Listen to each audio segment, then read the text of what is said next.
There's a lot of noise right now about the Denver real estate market. You're hearing, there are so many listings, inventory is way up. It feels slower, but homes are still going under contract the first weekend. So which is it? Is the market soft? Is it competitive? Is it shifting again? Let's actually break this down in a clear way, because what's happening right now is not chaotic.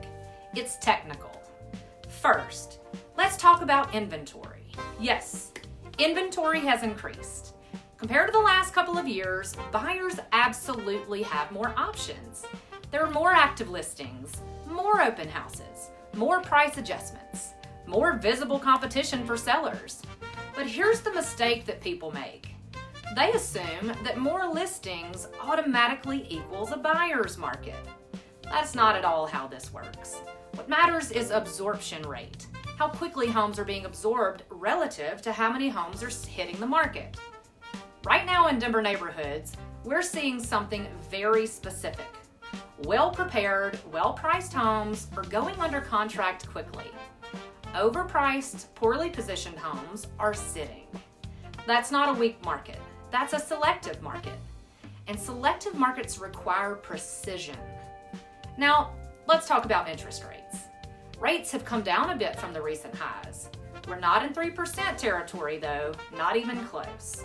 But even a modest dip in rates changed buyer psychology right now. Buyers who were sitting on the sidelines started paying attention again. People who had paused their search are re-engaging. Pre-approvals are getting updated. Showings are increasing. And when that renewed attention meets fresh inventory, you get quick contracts, but only on the right homes.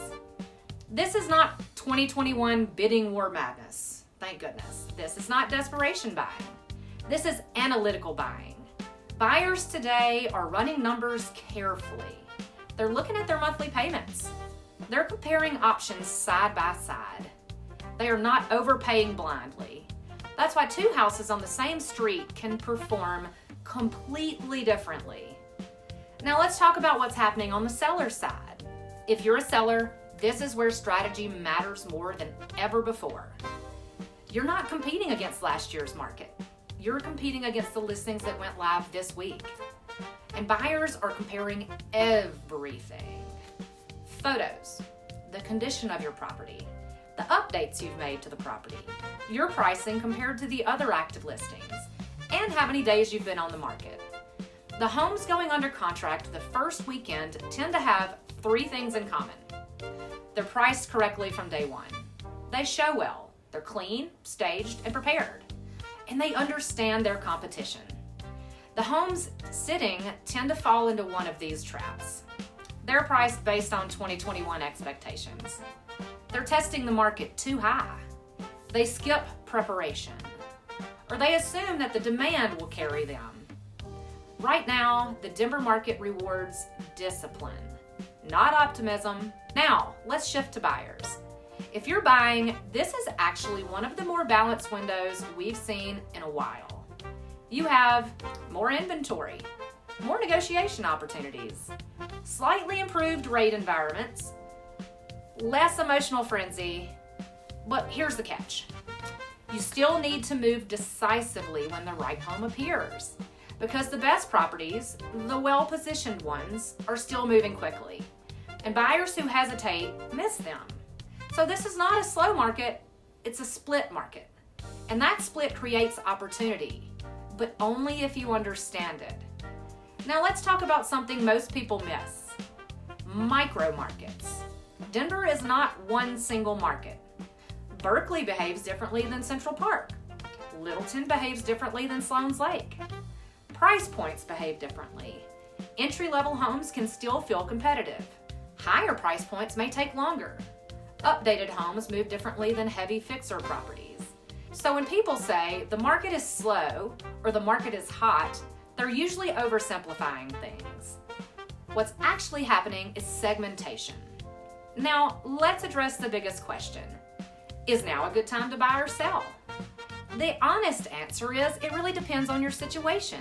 If you're selling and buying at the same time, coordination is critical because inventory increasing helps you as a buyer, but pricing discipline matters as a seller. Timing matters. Structure matters. Contingency planning matters. If you're only selling, pricing correctly from the start is your leverage.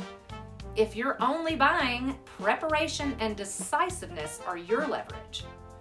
What you cannot do in this market is react emotionally to the headlines, of which there are many. You need neighborhood-specific data. You need to understand your price band. You need to understand the absorption rate in the market that you are looking in. And you need to understand buyer behavior. This is not a panic market. It's not a frenzy market. It's a thinking market, and thinking markets reward preparation. If you're considering making a move in Denver this year, whether buying, selling, or coordinating both, I've put together 2 free resources that walk you through exactly how to approach this market strategically. My Smart Seller Game Plan and my Denver Buyer Game Plan.